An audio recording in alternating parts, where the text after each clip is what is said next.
Dylan, hey, congratulations on your new film, The Militia. Thank you so much. Thanks for having me. Hey, you know what? Not a problem. More of a congratulations. It was just showcased at the Dances with Films Festival just recently, one of the most prestigious film festivals around the world. How did you feel about that? Yeah, I mean, that was pretty mind-blowing, you know. I think one of the things that I really love about the festival and we, applied to begin with is that it's a festival that's built on merit.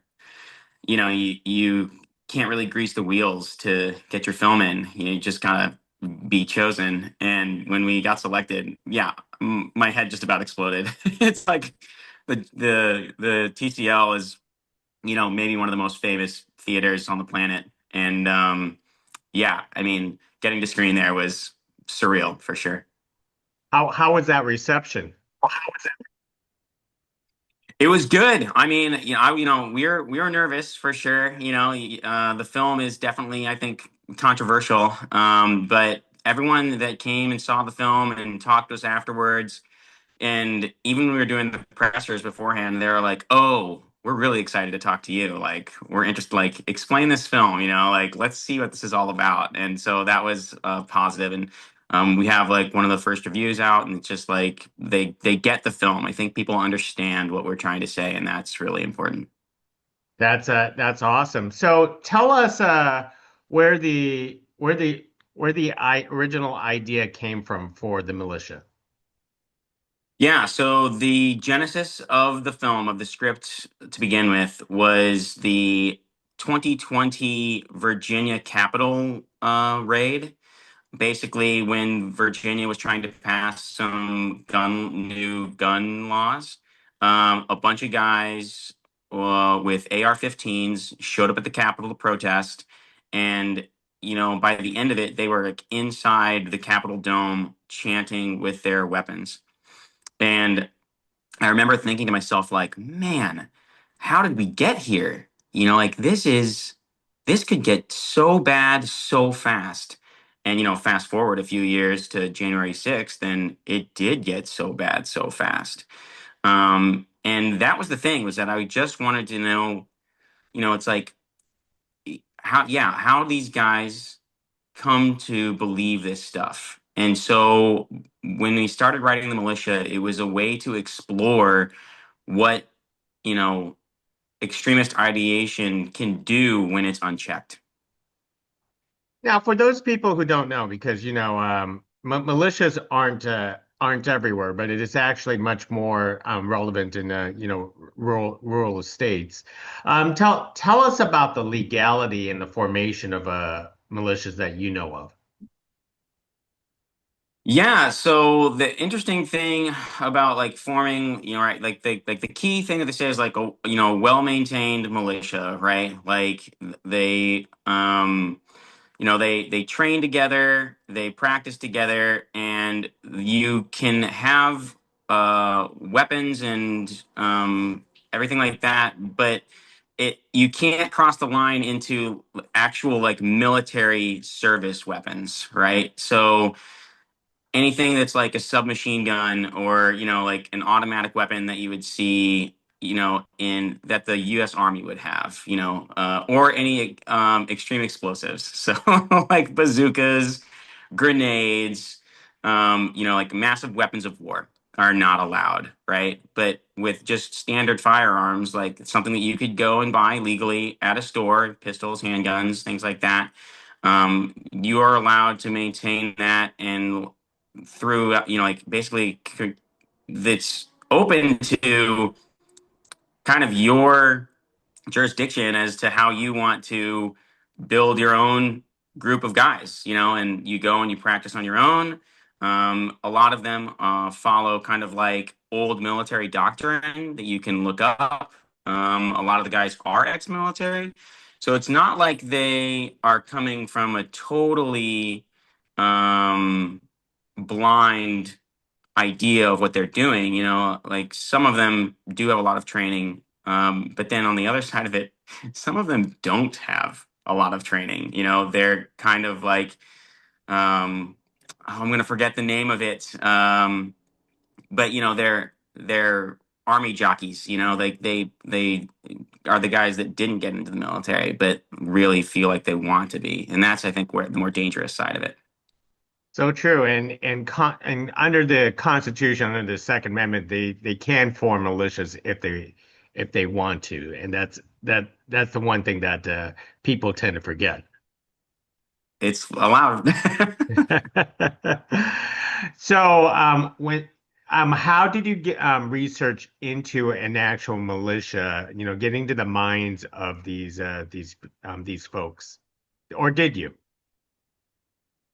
Yeah, yeah, absolutely. No, I kind of said a couple different times, you know, like I think I've certainly been flagged online for all of the kind of extremist readings that I've I've done to do research on the project.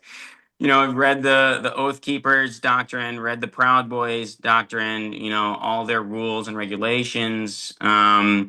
Did a deep dive into kind of like some of these other groups in Oregon, and things like that to try and see, like, you know, first off, like, how do you join? Like, what's it like? What are the regulations?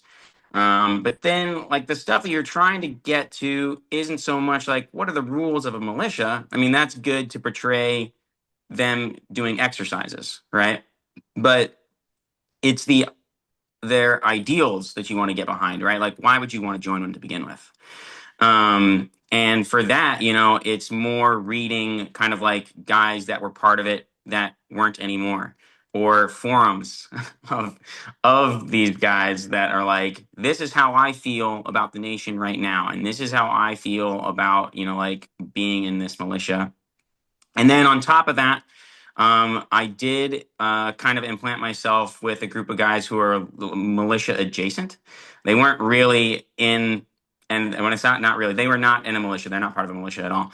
But it was, you know, they have tendencies, and so I spent some time hanging out with them and talking with them about certain aspects of, like, you know, like you said, constitutionalism, ideals, and things like that to try and ground myself. And then, I mean, I grew up in Kansas City in a real rural area, and a lot of this is just a little closer to home than I even feel comfortable with. You know, it's like, oh yeah, you know, like I've got guys that I grew up with that they're okay with everything that happened. You know, like and I remember what they used to say and how they carried themselves when we were younger, and what it was like to grow up in this idea where it was like, no, like military forever, you know, like they can't do any wrong. And that's sort of the thing that, again, I think scares me about the idea. It's like, oh well, we live in this world where in the United States, you know, where like we all have personal freedoms, but sometimes they get misconstrued into that, well, since I'm free, I can do anything I want. And it's like, well, that's, now you've crossed the line. Yeah, you know, the sense of extremism and government distrust is, you know, everywhere, especially if one actually, you know, enters that rabbit hole and can't seem to get out of it. That's how we get stuck into these situations. Yeah.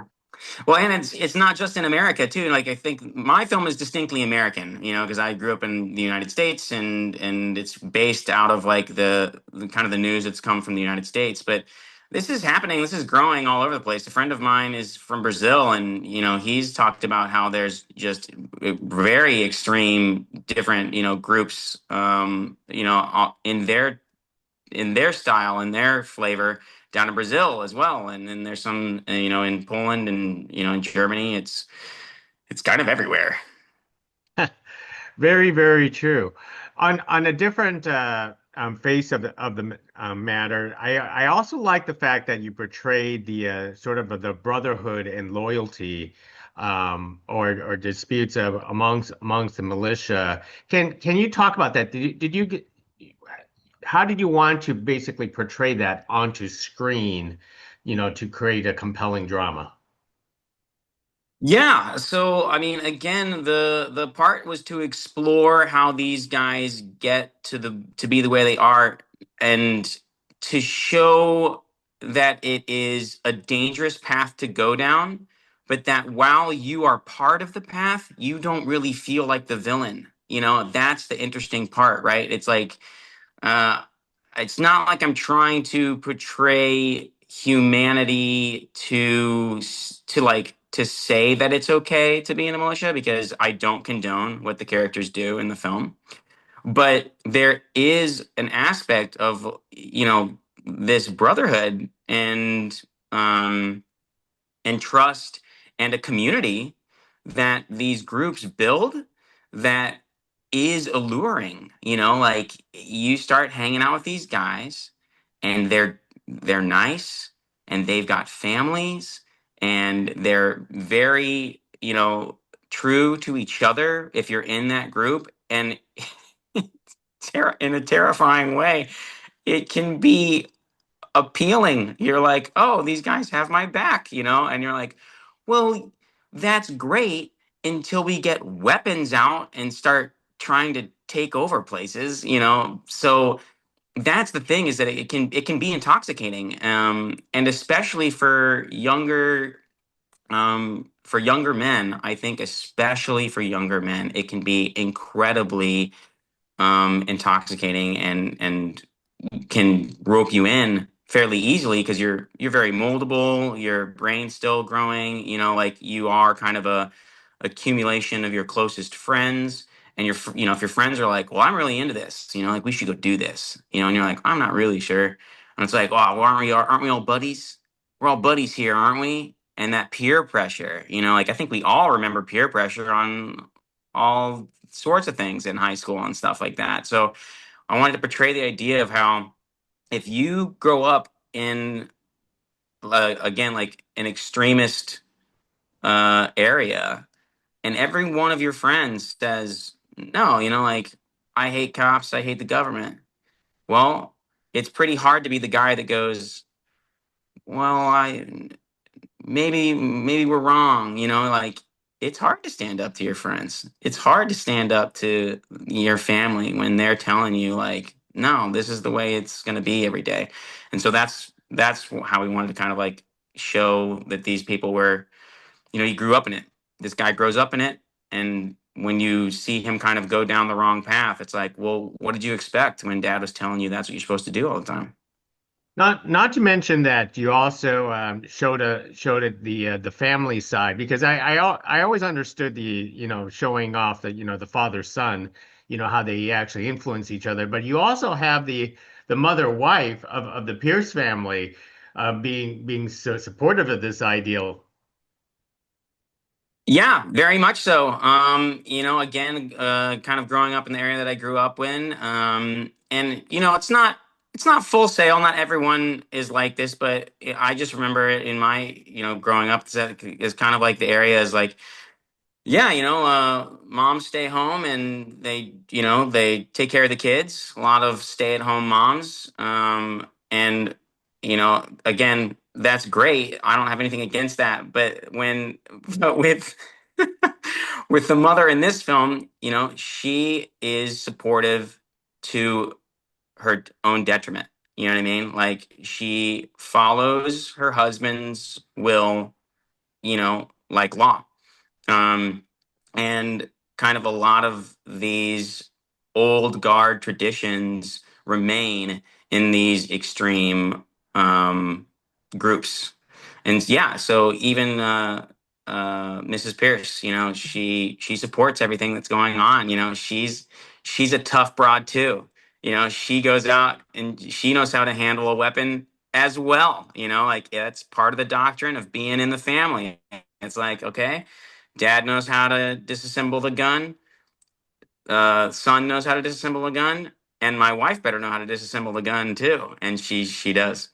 Now, for your film in order to work, you have to have a strong central character, and you have the teen as a strong central character in this film. But in order to work, you have to find that right person to portray that. Tell us about casting Sean Williamson into this role. Yeah, yeah, Sam Williamson. Sam. So we went. Yeah, absolutely. We did a nationwide search for casting, and I think we had 4,000 submissions for Sam for Daniel Pierce. Um, and you go through it with a fine tooth comb, and you're looking for the right person, the right. But what I wanted more than anything, I wanted a kid that was that age. I didn't want a 28-year-old playing an 18-year-old. I didn't want a 25-year-old playing an 18-year-old. What I wanted was an 18-year-old playing an 18-year-old. Because when you see how young an 18-year-old looks with an assault rifle, it is terrifying. They look like children, and they are. I mean, they really are. And our military is made up of 18-year-olds going to war with rifles. Like if you're 18, you're old enough to vote and you're old enough to kill someone, and that frightens me. And but they're doing their duty, and it's like when we talk about the military, but I think they're so young, and so I wanted to like touch on that. And Sam came in. He was a local Kansas City actor, and I really kind of was hesitant about it at first. Our casting director was like, "Well, there's some local kids here," and I was like, "Well, yeah, but I mean, Kansas City's not like I don't know, you know what I mean? Like that's kind of local. Maybe L.A. or New York could be a better." And Sam came in, and we watched his tape, and his tape was a little bit. It wasn't perfect, it was a little rough around the edges. And so I was like, well, but it's not like out of the ballpark with what we're getting, from everyone else. And he came in, and I was like, he was like, yeah, yeah, I do stage acting and everything. And I said, okay, let's just have a conversation right now. And we had this conversation, we just talked. And I even kind of like played a trick on him, I was kind of like, do you work out? And he's like, yeah, I work out. And I'm like, do you lift you probably lift pretty light, right? You're kind of a wuss. And he went, no. And I was like, okay, that right there, that reaction, that is what I'm talking about. You didn't go, no. You didn't do a stage acting. Or you weren't acting to anyone. You're just talking to me. And he goes, oh. And I was like, yes, subtlety, man, subtlety. And he's like, okay, got it. And we sat down and we did a read together, and I played the sheriff, and he played Daniel, the lead. And he just this like darkness came out of him when we were doing this really tense scene. And after that, he left, and I was like, I think that's our Daniel. I really, and it was it's his first time on screen. Again, he's never done a film before. This is his first film ever, and he carries the film. I mean, he crushes it. It's nuts. I mean, go see the film just to see this kid like rock a performance. It's unbelievable that he carries this film as an 18-year-old with no film, experience. I think it's pretty good. That is actually amazing. So how do you prepare an actor who's not part of any militia into this role like this? I mean, that must have been some kind of boot camp you had to enroll him into. We did, yeah, yeah, absolutely. When I was younger, I did junior ROTC. I grew up doing shooting sports. I grew up hunting, and so for me, just my background was a little akin to what I wanted him to be able to understand. So, we would go out there and, with all of our prop guns and everything, I showed him like, this is how you hold your weapon. This is how you would, safely carry it. Like, okay, turn to your left, turn to your right.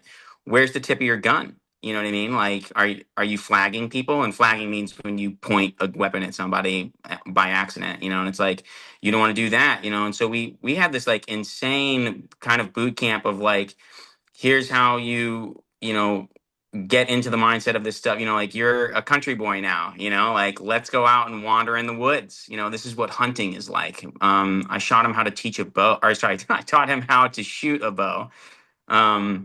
Yeah, so like he learned how to shoot a bow and arrow.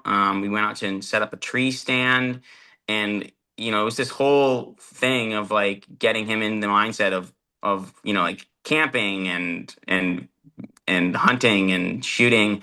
And yeah, we even went shooting one time, took him to the range, showed, and we went, with a instructor on like how to operate a weapon safely, what it really is like to like fire a weapon. Because when you're on set, all the guns they don't fire, they're air powered. It's all special effects. It's not a real bang, there's not even a sound. We aren't even using blank guns. We're using air guns. So there's no like one-to-one feeling. And Sam said the same thing. He was just like, yeah, he's like, knowing what it was like to actually fire a weapon made all the difference when I had to handle weapons on set. And like, because they got to look like they know what they're doing. Mhm. Like if you have somebody, and when we started, there were a few times where it was like, ooh, that's not gonna pass the screen test. That looks pretty bad, like but getting into that mindset, yeah. I mean, we worked for, I'd say, close to a month and a half, where you'd come out 3 to 5 days a week, walk around, build stuff, talk about the character, work with props, work with weapons, and like get him used to that. It was great. He was really into it. I mean, all of this effort is to portray the accuracy, onto your screen, onto your film. Yeah, absolutely. Like you want, if it if people watch it and they go, those guys are acting, those guys are playing pretend, then I think you've you've lost the plot, right? You want people to be immersed in the world and believe it. And yeah, I mean, Sam's real character in life is this soft, wonderful kid, and his portrayal of Daniel is very hardened and very extreme, and he does a great transformation. So, as a director, how did you get that? That because this is being an intense drama, how did you actually put him into that mental state? Yeah, wow, that's a really good question. When we're on set, I mean, the way that I like to work is I like to do a lot of rehearsal ahead of time. And I like to walk through what the character, we create these entire character sheets, of like, you know, I told him it's like it's homework for him. It's like, okay, who's, um, you know, who's Daniel's girlfriend? What's Daniel's favorite color? Like what does Daniel like to eat for dinner? What's his favorite meal? And we do all of that ahead of time. And then we'll do a lot of rehearsal ahead of time too, where I can be like, let's have these arguments on set. And I mean, not negative arguments, but it's like, would I really say that? Like, I don't know, this line is tough for me, or like, I'm not feeling this type of thing. And then we'll discuss it, and it'll be like, well, here's why I want you to say it, or like, I want you to deliver the line this way. I think that's more powerful. Or we'll try it where I say like, give me the reading off the page, and we'll read it, and then we'll go, that's not quite it. Let's try and find it. Give me three other performances, and like, give me a low one, give me a medium one, give me a high one, and we'll needle it in. And then on the day, we've had all of the discussions, we've had all the arguments, we've in rehearsal, we've had those moments where it's like, I'm struggling with this line. Let's I'm struggling to get into this mindset. But then we get them into that mindset. And so then on the day, all we have to do is just put it on film. It's like press record and deliver like we've practiced. And that's kind of my process for sure. That is a great process. Now, for the rest of the cast, did you try to find seasoned actors into your film, or you also relied upon local actors? It's about, I'd say it's about like 60-40. So like 40% local actors, 60% seasoned veterans. So Laurel Firebach, Luke Strat McClure, and Michael Broderick, who plays Lee Pierce. He has been, that guy's been in NCIS. He's doing his own play right now. What else has he been in? I'm gonna forget. But like he's a working actor, like, and so is Luke Strat McClure. He's doing a film with Natalie Portman that's coming up.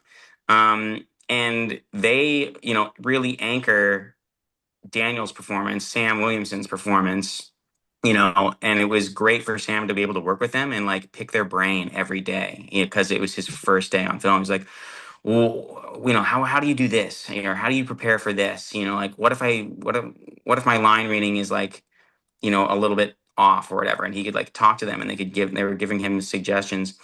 But the crazy part is, we wanted to go out and find, these great character actors to bolster the film, and they came to us. It was nuts. Both Luke and Michael Broderick, um, they sent in auditions from our script send out. Like we sent the script out, and their agents read it and gave it to them, and were like, "What do you think of this?" And they both, read the sides and were like, "This is great. Like, this is a cool story. I want to be part of it." And for me, being a writer director, you know, I I suffer from imposter syndrome. so so when someone calls you and goes, "I really loved your script and I want to be part of it," it's like a huge compliment. It's a massive compliment. The insecure part of me goes, "Are you sure? Or like, are you positive? Like what?" And it was amazing. And they did these amazing reads. Like right off the bat. It was like, oh, I'd love to have these guys. On the on the team. And then we had interviews, and I was just like, well, what made you submit? Like you've got work in LA. And he's like, I love the story. I think it's great. I'd like to be a part of the project.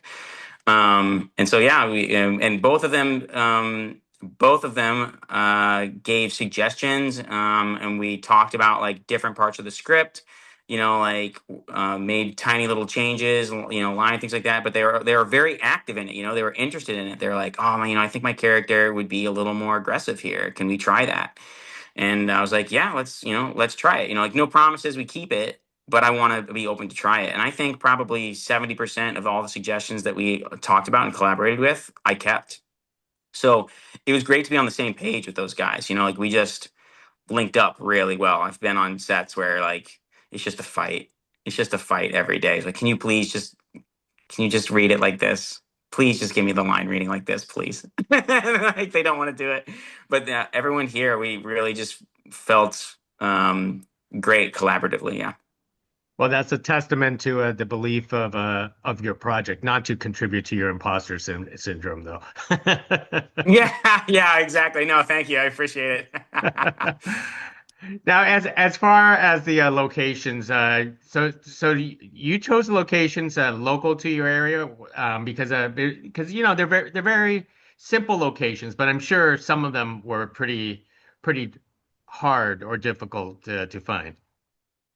Yeah, so we shot it all in Kansas City, all locally in the Midwest, because I find that it is way easier to film in Kansas City than it is in like Atlanta or Los Angeles. I mean, in Los Angeles, it just doesn't even have this rural feel, right? Like it's a Hmm. massive, sprawling city. Like it's not the Midwest, and the film takes place in the Midwest, so shoot it in the Midwest where there's rolling fields and deciduous trees and lakes and ponds and all that. So yeah, all of the we shot it on this like 26-acre plot of land, and we kind of split it into different pieces. It's like, okay, here's the woods where we have the airsoft battle. Here's this old house that we found, that is a little run down, and they live out on the farm, this old farmhouse, because they're uh,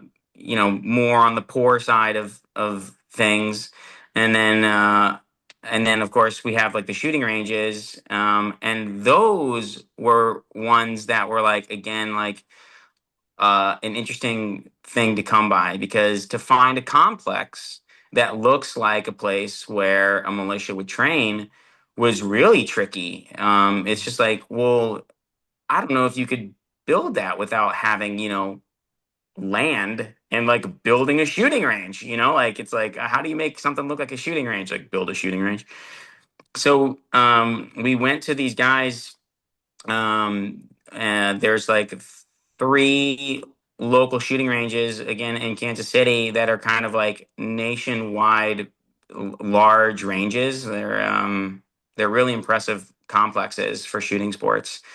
And went to them with the script and we're like, could we film here? Like we'd love to shoot this scene here, and this is what's involved and everything. And they were incredibly open to it. It was really cool that, I was really concerned that like the story might make them shy away. But they got it. They understood what the story, that the story wasn't. It's not, an anti shooting sport movie. It's an anti-extremism sport. So it's like, we're not saying that all all guys are bad that go to the shooting range. We're saying that guys that misuse it, are bad, and they were willing to let us use the whole complex. And I think it offers an incredible, what is it? Set design to the film. It looks real because it is real. And I love shooting on location. I think shooting on location, brings a different vibe than being in the studio when like the wall behind you is fake and it's a Trump Lloyd painting at the back end and everything. And not to say that doesn't have its advantages. Of course it does. But yeah, we shot entirely on location. So that, has its own challenges, but I think brings an authenticity to it. Well said, and I appreciate that you mentioned that even gun supporters or gun enthusiasts do support your film too, because everyone don't appreciate the extremism point of views. Yeah. Yeah, yeah, exactly. Which was, yeah, that was really special too. It's like I wanted to make a film that people on the right side of the aisle could watch, people on the left side of the aisle could watch, and then both of them walk out of the theater and go, "That was awesome." And then both of them look at each other and go, "Wait, you liked that movie?" We're like, what did you like about it? And then start a conversation, because when I'm making a film about extremism, and again, like that, we need to curtail this. What we really need to do is talk to each other. Like the opposite sides of the aisle need to come together to agree that like that's something that we don't want.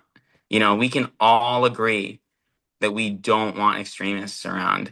And, if the left side and the right side can come together, over something to agree on something, I think that's great. That's a great move forward for the country. Well said. Well, I've taken a lot of your time already. So, after this project, do you have another project in line, or are you going to pr continue to promote the militia through film festivals for now? Yeah, we're gonna do the rest of the, like probably until next March. We'll be promoting the militia. So we're gonna run the whole film festival circuit. Fingers crossed that we get into a bunch of other festivals. We've had some interest already, which is really cool. Thanks to Dances with Films, people are contacting us and saying, "Oh, we saw that you were at Dances with Films. We'd love to have you in our festival." And it's like, awesome. That's great. Like that's what's really wonderful about Dances with Films. Um, and so we'll be promoting this for the rest of the year. But yeah, we're already in pre-production for my next film. It's called Sacred Wasteland, and we'll be shooting that next August. Yeah, and it's with I, he hasn't signed the papers yet, but I'm teaming up with Sam Williamson again. I've been pushing him. I'm like, I want you in this role, man. I want you in this role. And he's like, I like the script. I like the script. I want to do it. And I'm like, okay, well, let's get you on board. Come on, man. So yeah, hoping to team up with Sam again for another film coming up about a young boy who is struggling with the loss of his mother to cancer, and is kind of trying to run away from his problems. But of course, the further you run from your problems, the bigger they tend to get. So that's what we're working on next. I love these director actor relationships. I mean I mean that's the way to go, especially for one's career. But for yourself, hey, thank you very much for speaking to us about the Militia. It is a very enjoyable film, and you're right, it is definitely a conversation starter after people watching this film. That's great. Yeah. Thank you so much. Thanks so much for the interview. Thanks so much for the time. And yeah, I really appreciate the support.